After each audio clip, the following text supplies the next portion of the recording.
A lamp left on during dinner can raise your insulin resistance, your cell's inability to absorb sugar from your blood that same night before you've eaten a single late-night snack. If you watched anything about morning cortisol, the primary stress hormone that tells your body to store fat and belly fat, you were told the story starts the second you wake up. It doesn't. It starts 3 hours before you go to sleep. The morning trap.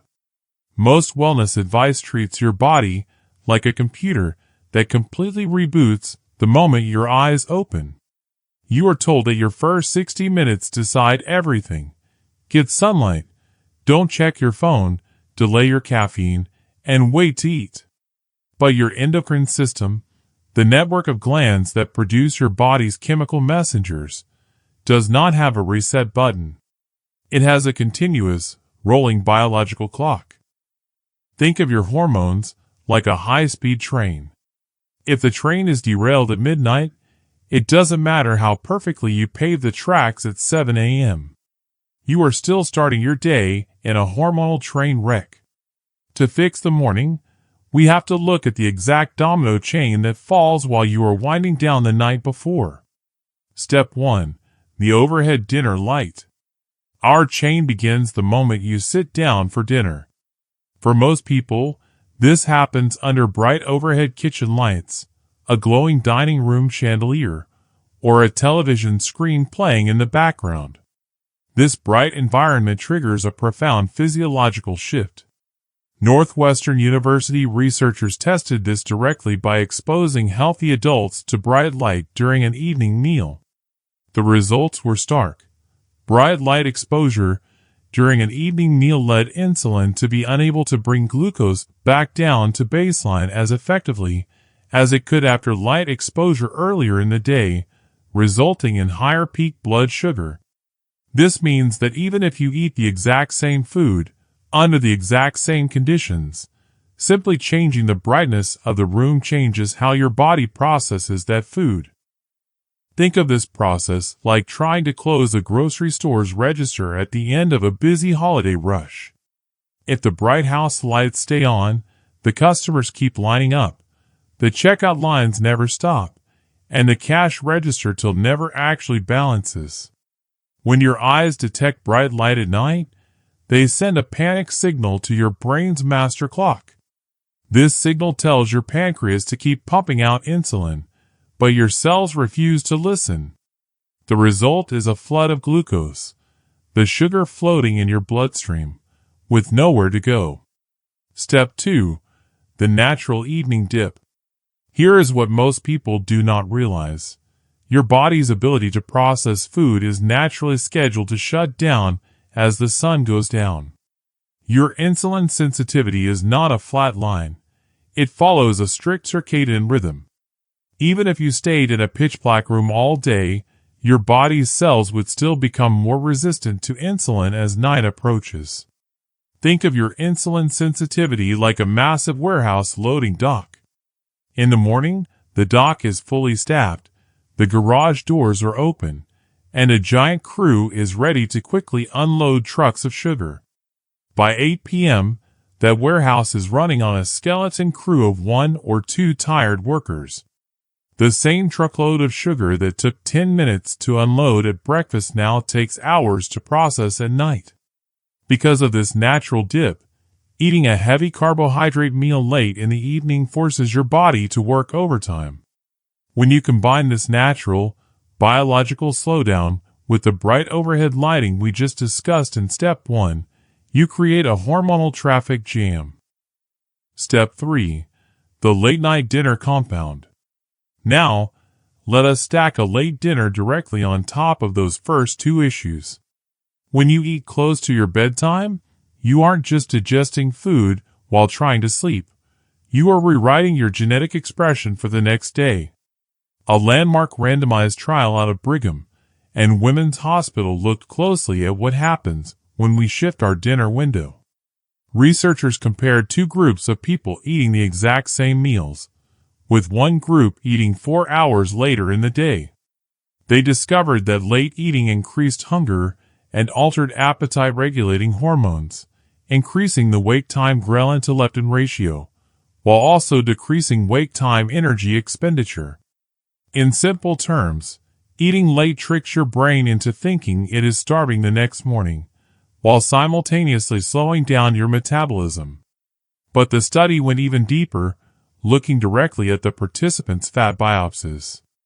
They found that adipose tissue, the body's stored fat tissue, showed changes consistent with increased fat storage and decreased fat breakdown. Think of it like a paycheck deposited at a local bank branch right as the vault is being locked shut for the night. The teller can't put the money into active circulation, so they simply file it away in the back storage room to deal with later.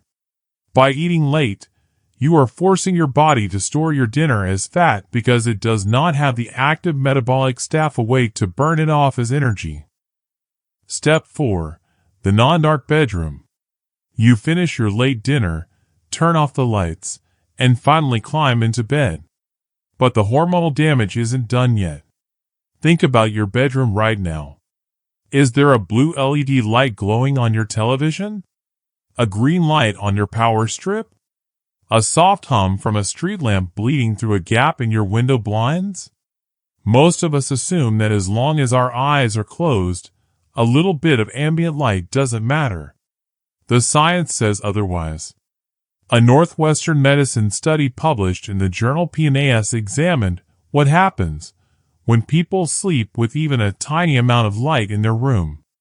The researchers discovered that exposure to even moderate ambient lighting during nighttime sleep, compared to sleeping in a dimly lit room, harmed cardiovascular function during sleep and increased insulin resistance the following morning. Think of this like leaving a bright, blinking porch light on right next to a security guard who is trying to sleep on his break. Even if he keeps his eyes closed, his brain stays on high alert. He never truly enters a deep, restful state. When he clocks in for his next shift, he is slow, irritable, and highly inefficient. When light hits your closed eyelids, it penetrates the skin and tells your sympathetic nervous system, your body's fight or flight system, to stay active. Your heart rate stays elevated, your body never fully recovers, and you wake up the next morning with your cells actively resisting insulin before you even think about breakfast. Step 5. The environmental trigger. Before we look at how this all stacks together, let me ask you, how many hours before bed do you usually turn off your TV or phone? Drop the number in the comments. I read every one. Now, notice something incredibly important about the 4 steps we have covered so far. None of this required you to eat junk food. We are not talking about eating cookies, ice cream, or drinking soda late at night. The meals in these studies were identical. The caloric intake was exactly the same. The profound shift in your metabolic health was driven entirely by environmental signals. The brightness of your kitchen, the timing of your plate, and the light leaking into your bedroom. These physical inputs bypassed your digestive tract entirely and went straight to your endocrine system. They shifted your hormonal setting from burn energy to store fat without you eating a single extra calorie. Step 6. Why morning routines fail. This is the critical piece of the puzzle that every morning routine influencer completely skips over. They tell you that you can solve your weight, energy, and stress issues by spending your first 60 minutes after waking up doing cold plunges, breath work, and staring at the morning sun. But you do not wake up with a clean hormonal slate. If that sentence just made you realize why your morning workouts have been feeling like an uphill battle, you are not alone. You are trying to run a race starting 50 yards behind the starting line. Your morning cortisol is already spiked because your nervous system stayed active all night fighting off bedroom light. Your blood sugar is already high because your late-night meal is still struggling to clear your bloodstream. Step 7. The stacking effect. It is tempting to look at this list and think you can outsmart the system. You might think, I'll just eat my late dinner in complete darkness. Or, I'll sleep in a pitch-black room, so it doesn't matter if my dinner kitchen is bright. Unfortunately, these three factors do not cancel each other out. They stack on top of one another. If you fix your meal timing but leave your television glowing in your bedroom all night, your sleep state insulin resistance will still sabotage your morning blood sugar. If you sleep in a blackout room but eat a massive meal at 9:30 p.m. under bright kitchen lights, your body's skeleton crew is still going to store that food as fat. To break the chain, you have to treat the 3 to 4 hour window before bed as a single, sacred block of time where all three environmental inputs are controlled at once. Step 8. The pre-bed protocol. Thankfully, fixing this does not require buying expensive supplements, going on a restrictive diet, or spending extra time out of your day. It simply requires changing the environment you are already living in during your normal evening routine. Here is your step-by-step protocol. At the 3 to 4 hour mark, finish your last bite of food for the night. This gives your natural evening skeleton crew plenty of time to clear glucose from your bloodstream before your metabolism completely shuts down for sleep. At the 2 hour mark, turn off all overhead lights in your home. Switch entirely to low-level, warm lamps. If you must use a screen, turn the brightness all the way down. This signals your brain's master clock that the sun has set, allowing your insulin levels to naturally glide downward. At bedtime, black out your room completely.